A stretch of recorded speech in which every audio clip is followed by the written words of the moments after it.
Hola, bueno, comenzamos la tercera parte del bloque 7 y el tema que nos convoca hoy es el tema diseños estadísticos. ¿Qué es un diseño? Un diseño es un procedimiento, es un proceso o una sucesión de pasos ordenados a los fines de poner a prueba hipótesis o bien a los fines de cumplir objetivos. Para hablar de diseño tenemos que hablar de Ronald Fisher. En esta asignatura nosotros ya hablamos de esta persona. Es un biólogo y estadístico británico que cuando comenzó su trabajo en la estación experimental de Rothamsted, revolucionó la historia del diseño y revolucionó la estadística moderna. Publicó un trabajo, un libro, que se llamaba El diseño de los experimentos, en 1939, y ahí establece los principios básicos del diseño experimental. Ahora, tenemos que hacer una salvedad, que es que en el momento que esta persona estaba haciendo la investigación, el diseño se entendía exclusivamente como un diseño experimental, ¿sí? Diseño donde los investigadores experimentaban con respecto a los factores que podían influir en el estudio de las variables. Hoy el concepto de diseño es más amplio y pensamos en un diseño estadístico que es mucho más grande aún que el diseño experimental. ¿Por qué? Porque una parte del diseño lo podríamos llamar diseño experimental. En el diseño experimental ocurre que los investigadores manipulan los factores o las variables esperando que estos causen un efecto en la respuesta. Por ejemplo, en los estudios de laboratorio, por ejemplo, en estudios de fármacos, por ejemplo, en estudios de agronomía. Entonces el investigador manipula los factores, manipula las variables y mide la respuesta. Mientras que hay toda una rama que son los diseños observacionales, en los cuales el investigador no puede manipular los factores. O sea, solamente observa qué es lo que pasa con los factores cuando cambian y mide las variables respuestas. Estos tipos de diseños se denominan diseños de tipo mensurativos. Vamos a establecer algunos términos y conceptos. Por un lado vamos a definir unidad estadística. Unidad estadística es sinónimo de lo que antes hablábamos como elemento, como unidad, cuando definíamos la población estadística y cuando definíamos la muestra. Entonces la unidad estadística es aquella unidad de la cual vamos a tomar los valores de la variable. La variable respuesta le vamos a llamar a la variable objeto de estudio, aquella que responde de la que tomamos de la unidad estadística o que responde a los cambios de variables o factores. Le vamos a llamar factor a la variable independiente, pero exclusivamente cuando la variable independiente es de tipo cualitativa nominal. Y le vamos a llamar niveles de factor a cada una de esas categorías. Y vamos a denominar error estadístico a aquella variabilidad no explicada, aquella variabilidad que no tenemos formalmente idea de por qué ocurre, lo que siempre conocimos hasta el momento como varianza. ¿Por qué razón todas las personas no pesan exactamente lo mismo? Bueno, hay una variabilidad no explicada, hay varianza. Por ejemplo, en un estudio de tipo experimental, la variable respuesta puede ser el peso de las ratas. El factor puede ser un factor droga, donde tenemos tres niveles. Un nivel que es sin droga, otro nivel que es una dosis de 2 microgramos y otro nivel que es la dosis de 4 microgramos. Fíjense que sin droga, que sería un control, es parte de los niveles del factor. La unidad estadística en la cual vamos a tomar la información es cada rata y el error estadístico es la variabilidad de peso entre las ratas del mismo tratamiento.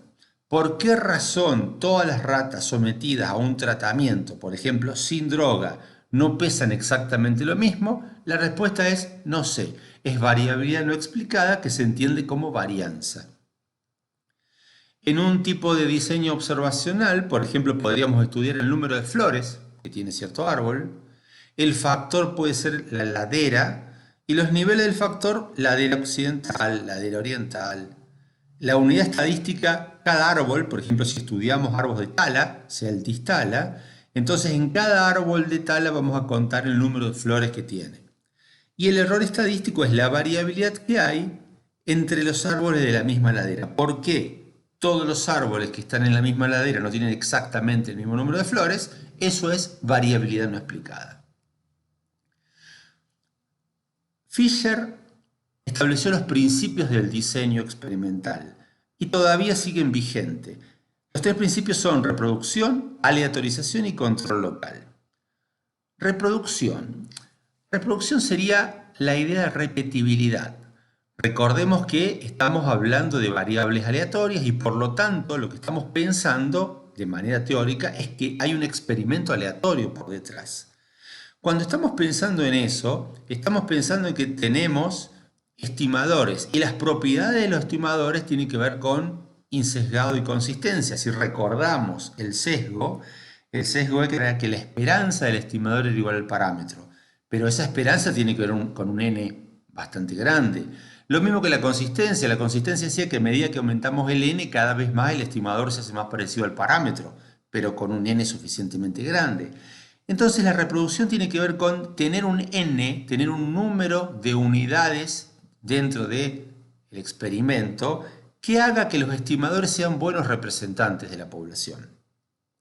Intuitivamente podemos decir que si hacemos un experimento con una sola rata y el n es 1, nos deberíamos sentir poco confiados de los resultados de ese experimento. Necesitaríamos repetir ese experimento varias veces para sentir cierta confianza de que el número de unidades con que hemos trabajado representan la población.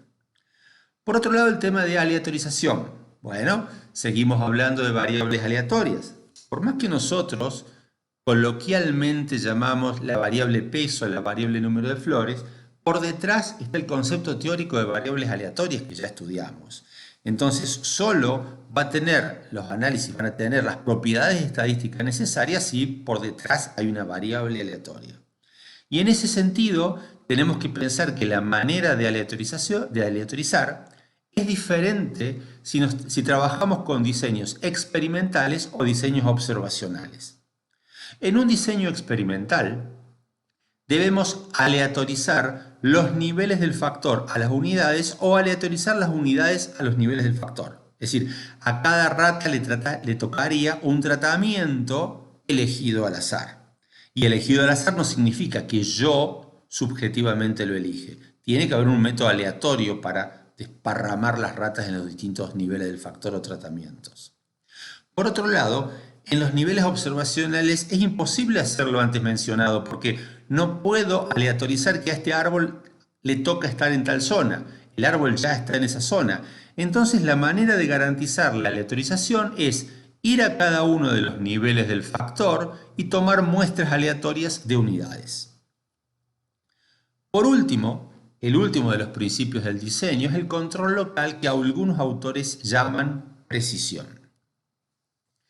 Vamos a hablar un poco más de control local.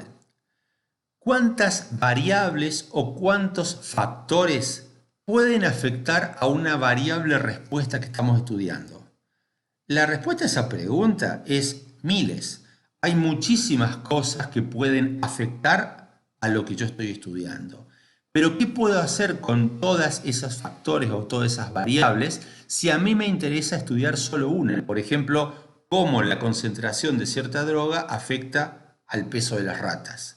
Entonces, la primera opción que tengo para decir qué hago con todas esas variables es ignorarlas a las variables. La segunda opción es controlarlas a las variables.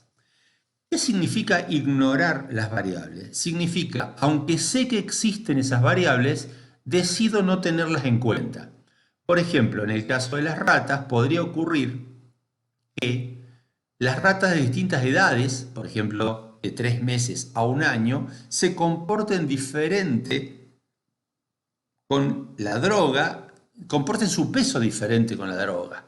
Entonces, yo ignoro y digo, no, mira, la diferencia que hay debe ser mínima, no voy a tener en cuenta el efecto de la edad. O la diferencia entre macho y hembra puede ser mínima, yo no voy a tener en cuenta machos y hembras, no voy a contemplarlo eso. Eso es ignorar variables. Pero por otro lado, ignorar variables significa estar parado en la realidad científica del día de hoy. Hoy hay cosas que no se saben y esas variables que el día de mañana alguien va a demostrar que afectan a la variable respuesta, hoy no se conocen. Así que hoy las estoy ignorando sin siquiera saber que las ignoro. Ahora, si quiero controlar a las variables, hay dos formas de controlar a las variables que yo creo que pueden afectar a la experiencia. Una manera es controlarlas mediante el diseño, reduciendo la población estadística que voy a estudiar. Y la otra forma es controlarlas mediante el modelo estadístico, que es aumentando parámetros del modelo estadístico. Hablemos de control mediante el diseño. El ejemplo que voy a dar ahora es un ejemplo de la medicina, donde la medicina habla de qué criterios de inclusión y de exclusión va a tener para contemplar ciertos pacientes. Van a hacer un estudio en pacientes y va a ver cómo se definen los criterios de inclusión o de exclusión. Eso es básicamente controlar la variabilidad causada por otras variables externas mediante el diseño. Podemos tener una gran población que son todos los pacientes de un hospital, pero dentro de los pacientes de un hospital hay distintos factores que afectan a distintos pacientes. Pero podemos decir que vamos a incluir en la muestra solo los pacientes del hospital, pero que son diabéticos con diabetes de tipo 2. Entonces, los diabéticos de tipo 2 son un subgrupo que es lo que define el criterio de inclusión de esta nueva población. Pero dentro de los diabéticos tipo 2 voy a tomar solamente a pacientes sin enfermedad cardíaca. Es un subgrupo a su vez. Y dentro de los pacientes sin enfermedad cardíaca, es decir, pacientes del hospital que son diabéticos tipo 2 y que no tienen enfermedad cardíaca, solo voy a elegir a los pacientes entre 20 y 40 años. Esos son los criterios de inclusión que van definiendo a la población en estudio. Ahora, dentro de todos esos, a su vez, puede llegar a ocurrir que haya algo que tenga que ser descartado de esos pacientes entre 20 y 40 años, sin enfermedad cardíaca, diabético de tipo 2 y del hospital fulano de tal. Lo que vamos a hacer es excluir de esos aquellos que tengan una enfermedad autoinmune. Por lo tanto, la población va a quedar definida como los pacientes del hospital, diabéticos tipo 2, sin enfermedad cardíaca entre 20 y 40 años que no tengan la enfermedad autoinmune. Eso es un control mediante el diseño. Reduje la población estadística. Ahora, cuando yo extraiga conclusiones de ese estudio, sea cual sea el estudio, voy a poder extrapolar esas conclusiones solo a la población estadística definida previamente. No voy a poder extrapolar los resultados a otra población. Por segundo tema, entonces, control mediante el modelo, que es la segunda parte de controlar. Para eso tenemos que explicar un modelo estadístico y ese modelo estadístico lo vamos a explicar en el tema siguiente. Así que lo vamos a ver a continuación.